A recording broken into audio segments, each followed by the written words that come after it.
This podcast is part of the Big Heads Media Podcast Network. Go to bigheadsmedia.com for more great podcasts.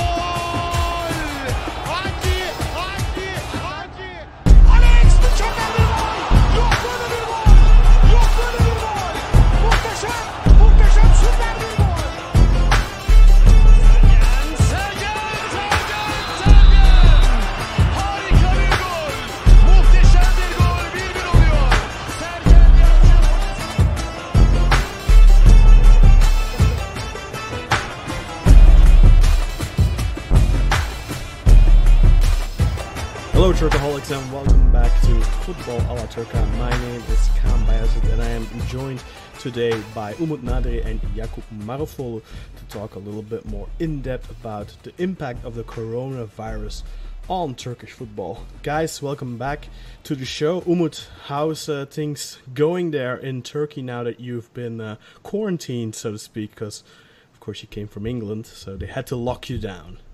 Well, this is a different situation. I'm not actually quarantined like officially, but they just let people know that you're like inside for at least 14 days, so to speak, so that you're clean and not infected because of the virus from where it came from. So I've been inside for like more than a week. And as soon as I came in, the flights from England to Turkey were disbanded. Like there are not flights anymore from all of the size from another one. So I don't know, and we'll see how it goes. Well, at least you get to do that so in the comfort of your own home, and you aren't quarantined in like a government facility or something like that.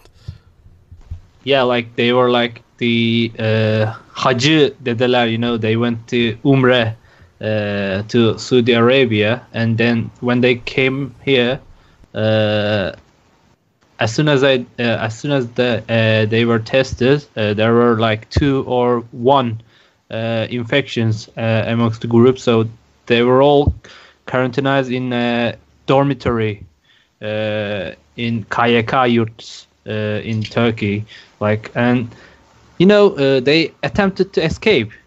Some of them just were like said like, screw it, I'm going home, and they just stole a bus and just attempted to escape, but they were like busted by the police afterwards, and they just were put inside the dormitories again. It's a weird situation. Yakup, how are things in the Netherlands right now? You're in lockdown now, right? Well, the government has been gradually, thinking and doing things. I think it was last week where they decided that we shouldn't go into lockdown because they are trying to flatten the curve of the virus by, I'm not misremembering it, trying to have like herd immunity. Yeah. A lot of people, the Prime Minister went on TV and he talked about how everybody is like 70% of the Dutch people are going to get it. And it kind of sparked in a lot of people like a fear. And ever since he talked about how everybody's probably going to get it. I know that a lot of friends of mine, a lot of family has started to become a little bit more stressed and panicked. So, the usual is happening where people are just storming into the supermarkets like the first in the morning and just buying a crap ton of toilet paper, like soap, eggs, whatever, milk. And yesterday they decided that they are going to, they already decided to stop schools. They are deciding to stop the exams at the end of the year. Barbers are going to close. You aren't supposed to go outside with at least the max amount of people that you're supposed to go outside is like 3. And if any person in the house in your household is sick, then nobody in the house is supposed to go out and go do their jobs. So it's like bit by bit they are starting to understand how serious this everything is, and it's kind of becoming scary because I live in Rotterdam, which is always pretty much really busy, and now I can look outside and I don't see any kids. I don't see any people driving. I don't see any cars. I don't see any people walking on the bikes, and it's really like a ghost town. Eerie. I remember Yeah. when I lived in Antwerp, and I think it was like after like some terrorist attacks or something, and people were really confining to their homes, and it was like similar to that, and it's very weird to see the streets just empty like that. So yeah, I can definitely imagine how you are feeling right now. Yeah, so it's a strange world we're living in right now. Hopefully this will all pass in due time, and everyone will be fine. But of course we know that every day people are dying of this virus, unfortunately.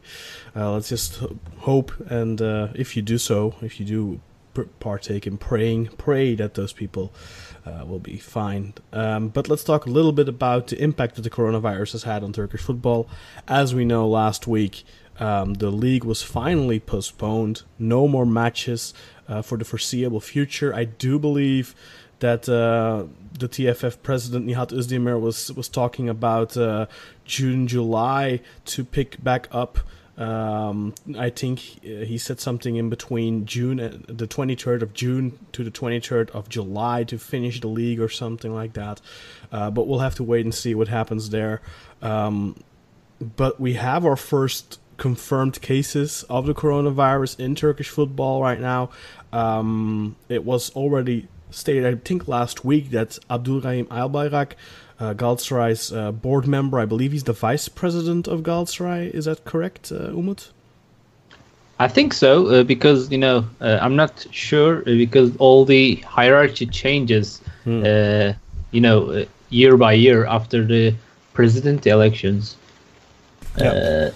But anyway, he's a high-ranking board member at Galatasaray, of course, a high-profile board member, and he has been confirmed. He was tested positive of COVID-19, and I think that was announced yesterday morning or so. It was already rumored for a couple of days, but then in the afternoon, the news broke that also head coach and club icon Fatih Terim tested positively of the virus, and he confirmed it himself on Twitter as well. And I believe that his assistant Hasan Sash is also... But is that confirmed that Hasan Sash has the virus or not?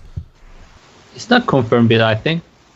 Okay, and there was also a rumor that Umut Avala, another assistant, had the coronavirus, but he later stated on Twitter that he is not, that he is negative, so he doesn't have the virus. But yeah, big story here. Legendary coach of Galatasaray, of Turkish football as a whole, the most successful Turkish coach in Turkish football history, if I'm not mistaken, Fatih Terim, at age 66, positive of the coronavirus. Now, I don't think Fatih Terim has any major pre-existing health issues. Umut, do you know of anything like that? No, man, but you can never know, because he may just hide that, Yeah, he does look like a guy that would suffer from high blood pressure. And I'm not even kidding. I mean, he looks like it. He has he's a little bloated in the face and stuff like that, so I wouldn't be surprised if he does have high blood pressure and stuff like that. But anyway, that's pure speculation, of course. I'm not a doctor, nowhere near. So yeah, anyway, age 66, he's definitely among the risk group, so to speak. But we know this virus doesn't impact everyone as badly. So if you don't have a pre-existing health condition, if you are in good in health overall, if you have a strong immune system, then probably he will be fine. Let's hope so. Let's keep our fingers crossed for Fatih Terim. But this also impacts a little bit the rest of Turkish football, in the sense that just 9 days ago now, as of the time of recording this, Galatasaray played a derby against Beşiktaş, of course, and Fatih Terim had contact with other people there. Sergen Yalchin, for example, they shook hands, they embraced. He could be infected.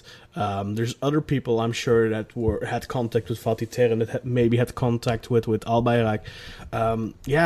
This could have really started a domino effect in Turkish football. Maybe we will be hearing of a lot more cases in the next week or two. What do you guys think? Are we going to get more cases in the Galatasaray and Beşiktaş camp, for example? It's possible because, testing the disease takes a lot of time. Like, it takes 1 or 2 days to be confirmed. And you don't know. As we seen, as the game was without the spectators and the fans, there were thousands of attendees there. Like, they were from the newspapers, journalists, and cameramen, camera crew from in sports and such. And we could see incidents happening. and of course in the first high profile death in football, so to speak, has already occurred in Spain, if I'm not mistaken. Was it the former Real Madrid chairman that died? But it was the former Real Madrid chairman. It was 76 years old. Yeah, he was 77 or 76. So they were reporting it on the news here, and they said the first death in football. And I was like, I had heard already about the guy dying earlier that day, and I was like, oh, what? Did a player die? And then they said, oh, it's that guy. I already forgot his name, unfortunately. But a 77-year-old man. When they said the first death in football, I was like, oh my god, did Rugani or something die or whatever? Anyway, lots of players in Italy, for example, self-quarantining, having to quarantine. And Turkey, for a long time, it seemed like it had avoided, how should I put it? Yeah, the big epicenter of the virus shifted from China to Europe, and Turkey for a long time didn't have any confirmed cases, but then it really started to snowball. As soon as that first confirmed case happened, every day it's been increasing and increasing and increasing. And Umut, you're in Turkey right now. What is your general feeling of how are people taking it serious enough? The Turkish government issued a quarantine for everyone 65 and older, so they have to stay at home. It's quite of a old people habit in here. Like, they just don't have anything else to do, and they just go down the streets and just sit down at the park to see their other age mates, their peers. Their peers. To come around, and they just can chat with them, but that's it. And what is the alternative? They just can't go to any kahve in here, which we call it. Is it a similar thing in the other? Yeah, pub, but not with like chai. A pub. With chai, not with alcoholic drinks. So that's all they can do, apart from just staying at home and watching TV all the day. So. I think they're just bored and going out. And, in Turkey, what is forbidden is more like, attractive, in Turkey, it's like what is forbidden is attractive. So when you ban something, they just want to do it. They tend to do it more. Yeah, it's like when you're in a relationship, suddenly you get a lot more attention from the opposite sex. Oh my god, that's the same thing, man. Same thing. All right, and as soon as the government saying that there's a risk to the older people with this virus, and old people are higher rate of death from that virus. We saw them going outside more and more. Why do they do it? And after that, government put a law that anyone who are above the age of 65 must not go out. And but here we see some people doing also. like after the law change, because somehow they have to earn money, even though like some of them don't have relatives to help them out, so they have to earn their own money in this disaster. So yeah. Plus, I mean, but does it really solve anything to confine the 65-year-olds or the elderly population, to confine them to their houses when everyone else is just still going out and about and probably bringing the virus home with them, because lots of these elderly people, they live with family. It doesn't change it significantly, but it might just put them under a lower risk group, because they don't interact with other people when they're like staying in the house, when in their households. And so I think you're right, like other people are out, like there should be a lockdown in the other way as well. So the first cases in Turkish football, it doesn't seem like this thing is going away anytime soon. I know I asked you guys about this already before, but has your mind changed? Do you think the 2019-20 season will be finished at any point, or do you just think that at some point you're going to have to just call it and move on to next season? Or what do you guys think, Yakup? Do you think that we will see a champion this season? Do you think we will see a finish to the season? I mean, the best thing for me to happen, for a Trabzonspor fan to happen, is just the league to end at the moment, and just declare the winner. Declare the winner, and the regular way that they do when the season is ended. But I don't know if that's like a smart decision.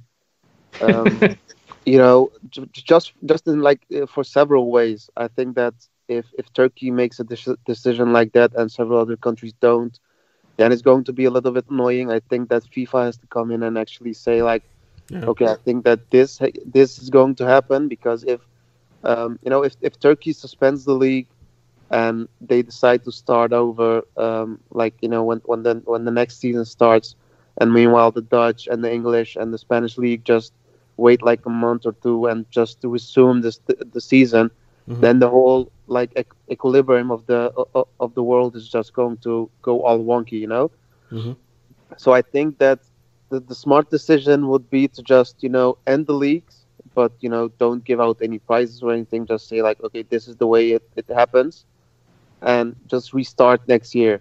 Just don't think of this season as it happened. Just assume that this season just didn't happen and just start over. But there are a lot of complex things about the players that have contracts that go until the summer. You have the Champions League that is going to be played, the Europa League qualifiers, the Euros are being moved and everything. So I don't think that making a decision like this is an easy one. For Turkey, for the Super League, for pretty much football in general. I think that, as I said, the FIFA should just come in and try to talk with all the governing boards, all across Europe and the world, and try to come up with a good solution. Because if the TFF is going to make a decision, even though we don't know what they will decide, 99% of Turkey is going to hate it. 55% is going to say that they are biased because my team is like this, and they could have done this, and nobody is ever happy with the TFF decision. I think the smart thing would be to just cancel the leagues. I think that as a Trabzonspor fan, I talked about it a little bit on Reddit with a couple of people. If the leagues if the leagues end and Trabzonspor is declared the champion, I won't really accept it as a championship. No, because it doesn't matter who it is. I think that if Galatasaray, Beşiktaş, Fenerbahçe, whichever team was first, if it happened, pretty much all of their fans would probably maybe Well, Fenerbahce not. if there was like, I think Maybe if there was Fener not. if there was a team that was like 9 or 10 points ahead, I think it would be Yeah. different, But I'm- it's so I mean, if close you- right now. I mean, if you look at Liverpool, Yeah. if the leagues ended in England, they are just deserved champions. Exactly. It's just Yeah. the probability of them just losing the championship at the moment is just unbelievably low. But in Turkey, it's just like 3 points divide the first and second with the third and fourth, and the third and fourth are divided by like 4 points. So just scrap this season. Decide that I think whatever happens is that okay, like the first Trabzonspor, let's say that we go to the Champions League, but we aren't like the champions of this year. So, you do have to send someone to the Champions League and the Europa League. I think that the smart thing is just to keep the table and keep the people that are going, keep the teams that go into Europe the same as the table shows at the moment. Mm-hmm. But just don't give it like a title. Just say that this season just ended the way it does. But going to the Champions League in itself is like a massive. I think maybe I think, for example, Galatasaray probably cares more about that Champions League than they do about the title. Because the Champions League is just so much money, and that actually ties into what I want to speak about next. But so, what is your prediction, Yakup? Do you think there's a possibility to finish this season, or do you think there's just not enough time? Knowing how dumb the TFF is, I can see them doing something stupid like play games like 3 days apart instead of play 2 games a week, just to catch up. So somewhere in my mind, I think that the dumbest thing that they could do is just resume the league after like a month. The bad thing about the virus is we don't know how it will affect the country in a week, in a day, in a month, or anything. So it could be like that in a month, everything is solved, and we're just like, we can just resume the leagues. But if the situation keeps getting worse or stays the same at the moment, I think the smart thing would be to just cancel it. I don't think it's a smart thing to resume the leagues in any way or form in the coming months. In Italy, they're already back to training. At least some clubs are. More in the south of Italy, like Napoli, they're back in training already for a couple of days.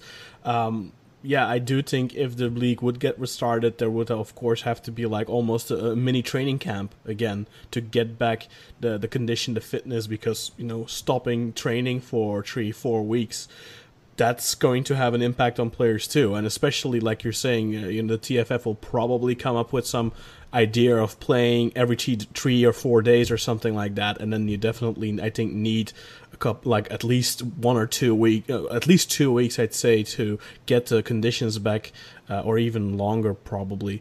Umut, what do you think? Is it going to be possible to finish this season in a timely fashion, or do you just think that we're too much time constraints and it's just not possible to finish it on time? Well, it's a hard question to answer, and as Yakup said, like if it's gonna be finished right now, it's gonna be like decided in a manner to like satisfy everybody. But if it's not like that, it's gonna be like a horror story coming to our generation. Like it's really hard situation to handle for TFF as well. Like even like during a game like derby, Beşiktaş and Galatasaray, there was like a too much fuss about how it's going to be played without the spectators or with the spectators, or the match is going to be postponed or whatsoever. Like, and we're talking about the title thing right now, and the whole Super League title race of like the season of 2020. Like, so if it's gonna be a fuss like the 1,000 times bigger than that, the derby, plus it's gonna be hard to handle. I think you can still argue that definitely that match day last week probably should never have been played in the first place, but I think we can definitely say now that playing at least without a crowd was the right decision, given the fact that several players from several people at Galatasaray have already tested positive now. So not playing would be the better option. Yeah, exactly. Yeah, not playing would have been the best option, but the second best option was probably playing without fans. Imagine if there was 50,000 people in there in the stadium there, and somehow it would spread to a couple of those, and we could have a horrible situation on our hands there. So they're already saying that the Atalanta Valencia match caused a lot of infections in Spain. So imagine that would have happened.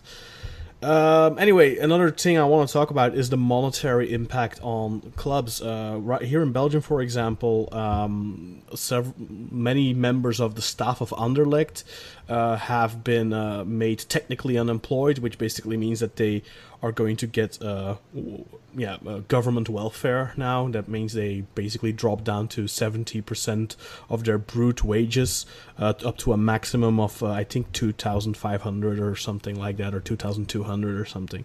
But anyway, yeah, it's having a big impact on clubs across Europe because clubs don't have any income right now, but they still have to pay their players. How do you guys see that going, given the fact that Turkish clubs as a whole are already under an extreme financial pressure? UEFA have already announced that they will definitely be relaxing the financial fair play monetization of clubs for this season, because it's simply not possible, I think, for clubs who are already under a settlement to achieve break even and all that kind of stuff. This is going to have a massive impact on the clubs, because like we said, no match day incomes, no income at all right now for the clubs.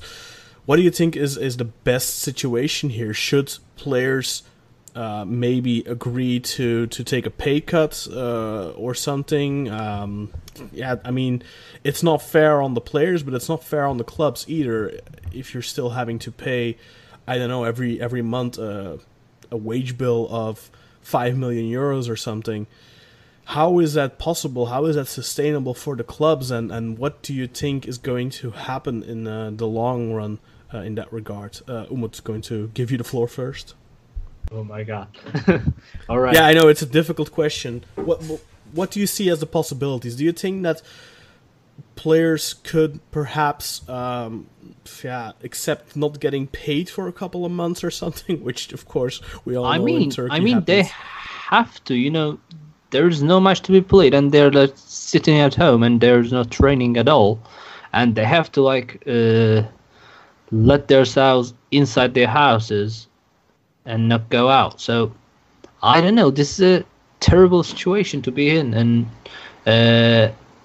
as we've seen, the many companies just sent the employees home, or just letting their employees working remotely from their home offices, and we've seen the football is not something to be done from home office or something, or remotely. Yeah. I don't know, man. This is really weird, strange, bizarre situation to be in, and I know they have their families or their lives to earn their money and to spend their money on. I don't know. But the players, I mean, let's be honest, they are all making a good living. I think that they could come. I think most of them could do with just getting 10% of their wages, and they could still live comfortably. Do you feel like the players need to do something, need to be show a sign of solidarity?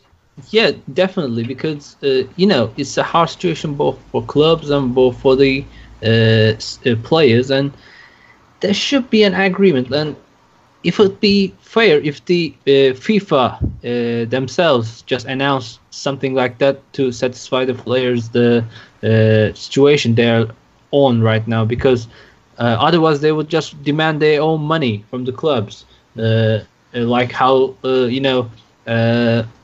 John Obi Mikel did his own thing on his own.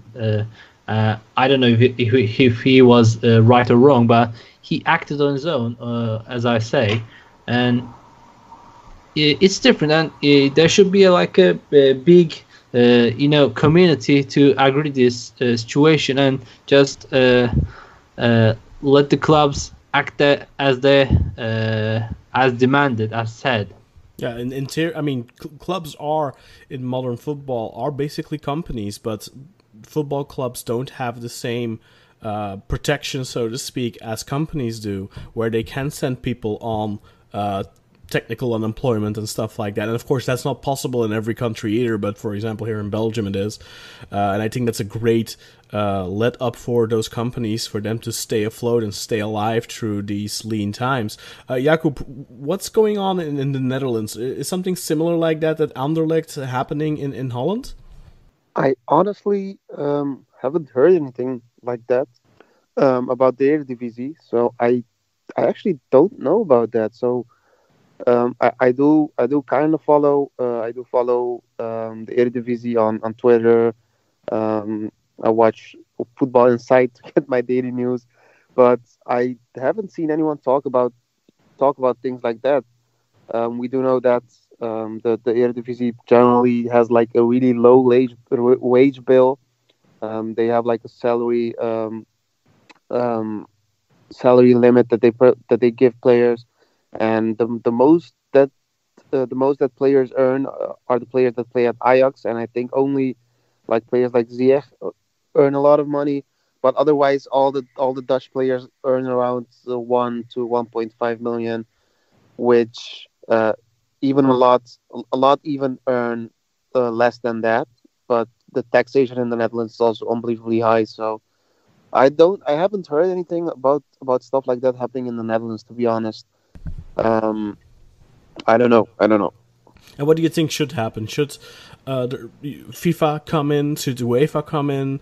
Is it fair for them to say, look, players, in order for the clubs to survive, you're going to go down to a minimum wage or something? Let's say 10,000 euros a month, which, let's be fair, for any normal person, that's still a fortune. Yeah, I mean, you have to look at it from a footballer's side. I'm not going to act like, earning like a crap ton of money is and like earning a crap ton of money and then being forced to, live with a minimum wage is going to be hard at all. But you get accustomed to a certain way of life as like a professional footballer. Mm-hmm. We all know that this. We all hope that this isn't going to last for a long time. But it's a hard thing. It's a difficult thing because it's like such an unprecedented thing to happen. We can't look at a certain time in the past that we can say like, okay, they did this to help those players and help the club. So you're just wandering blindly through this situation. I think that the smart thing to do would be to freeze the contracts. You know what? How some Turkish teams used to do when players had like big injuries, that you just freeze their contracts, and whenever they return from injury, you can just unfreeze it and just start paying them again. Yeah, but that's if you can't just one-sidedly freeze a contract and stop paying a player. That's not how it works. They can freeze. Then you have to have the agreement of the player to say, okay, you know what, I'm unable to play right now, so it's not fair for you to pay me, so I'll accept not getting paid. That's possible, but the player would need to accept that. Like most cases where we've seen this in the past, these are just players that have long-term injuries and they just get taken off the registration list, basically.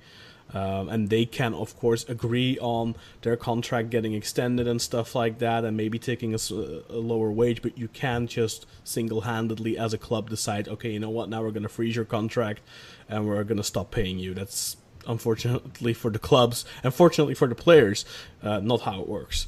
So it always is going to require an agreement from the players to take a pay cut, not be paid at all or whatever. But I think you're not paying them anything.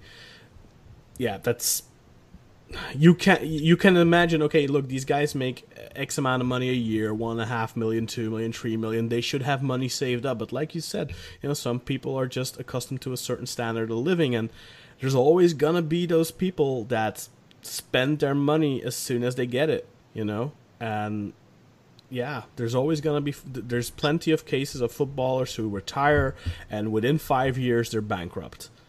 So, yeah, I don't think that you can not pay them anything, but I definitely do think that there needs to be something here, because otherwise clubs are going to go under.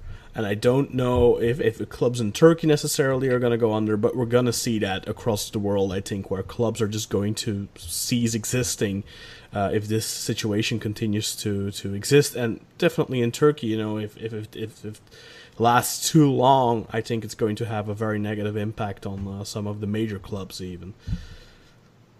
I mean, I know, yeah.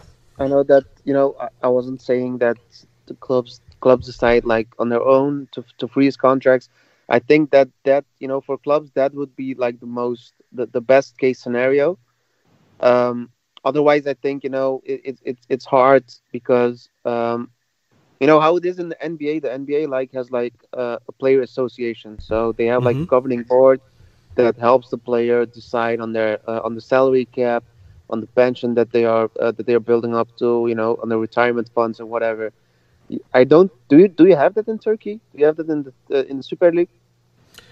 No, there's of course FIFPro, who are internationally represent the players' rights, but that's like at an international level. I don't know if there is like a players' union in Turkey. I assume there probably is, but I'm not sure.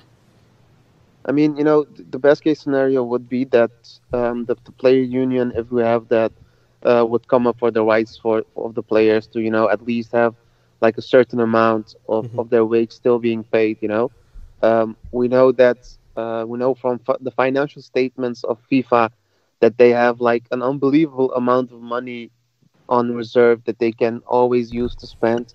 Yeah. But we also know that FIFA won't spend their own money on stuff like that.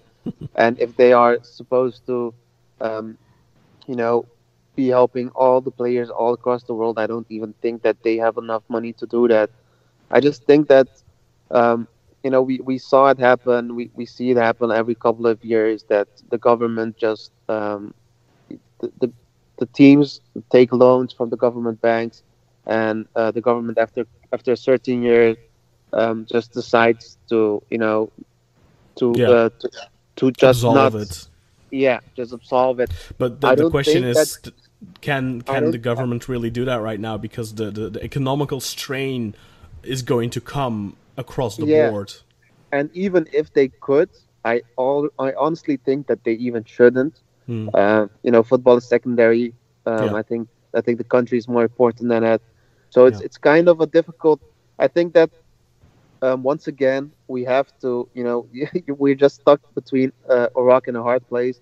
You know, FIFA is horrible. The TFF just amazes every time they make a decision with how bad they can make decisions.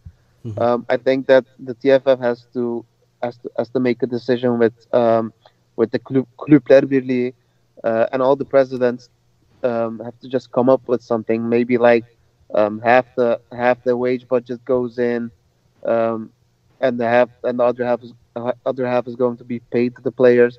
But even then, I don't think that a lot of Turkish teams are going to be able to sustain it if it goes on for more than a couple of months. So I just hope that you know, something happens. I know that Trabzonspor just shut down everything. I know that Galatasaray and Beşiktaş and Fenerbahçe, the Feneryum stores, the Galatasaray stores, the Kartal Yuvasa and everything is also stopped. So the teams really don't have any income at all, and only have expenditures. And we all know that Turkish teams are horrible with their finance. So you know, it's a scary time. It's a really unbelievably scary time. And we're talking, of course, about the players here, but you know, you bring up an interesting case there too, like the club employees, the people that work in those stores, the people that do other stuff in the club, people that aren't making hundreds of thousands of euros, millions of euros a year, people who are just making a normal living. They are going to be impacted by this probably a lot more significantly than the footballers. So definitely hope that those people are going to get going to keep getting paid. I think it's more important to keep paying those people from a humanitarian point of view than it is to keep paying the players right now. Anyway, I think this is a fascinating topic, and I really would love to hear from you, our listeners. What do you think about this? How do you see this impacting the clubs going forward? Do you think that the players should maybe perhaps make a move on their own, say, look, we understand that this is putting an immense pressure on the clubs financially, there's no money coming in, maybe for them to accept not getting paid or a fraction of what they're supposed to be getting paid? Let us know what you think about this. Yakup, Umut, is there anything else that you would like to talk about in this episode? Or I just want to tell that I'm really sorry that Fatterim got the thing positive, and he should be suffering this really bad disease, virus. And you know, he has his age, like he is like 66 right now. So I'm pretty sure that he's in the age group that suffers the most and had the higher risk of death. And I wish he'll be healthy at the end. Yeah, a major get well soon to Fatih Terim and everyone who has been impacted by this virus, of course. Then there's just one more thing left to say, of course, with these coming weeks being sans football, without football. Please let us know what you would like us to talk about in these coming weeks, and we will, of course, find some fun topics to distract you from the coronavirus. If there are any major updates like players or coaches or stuff like that being affected, we will, of course, mention that. But we're hoping to, make things a little bit more fun in the coming weeks with our topics. One of the topics that was suggested was how did we come to support the team we support? So I think that's a very fun topic for one of the future episodes. And yeah, keep those kinds of suggestions coming, and we'll definitely consider it. And if we have the time, we'll try to get to all of them. Anyway, Yakup and Umut, thank you very much for joining me tonight on this episode of Football Ala Turca, a very grim episode, kind of. Look forward to speaking to you guys again next week about something a little bit more fun in nature. And don't forget, you can always, if you want more content, you can always subscribe to our Patreon account, which will give you access to a VIP Football Ala Turca podcast, which we do monthly episodes on. It can vary from once a month to 2-3 episodes a month. We will do also other fun topics on there, fun discussions. So if you go to patreon.com/fault, you can sign up for just $3 per month, and then you will gain access to a VIP audio feed that you can just enter into your favorite podcast app.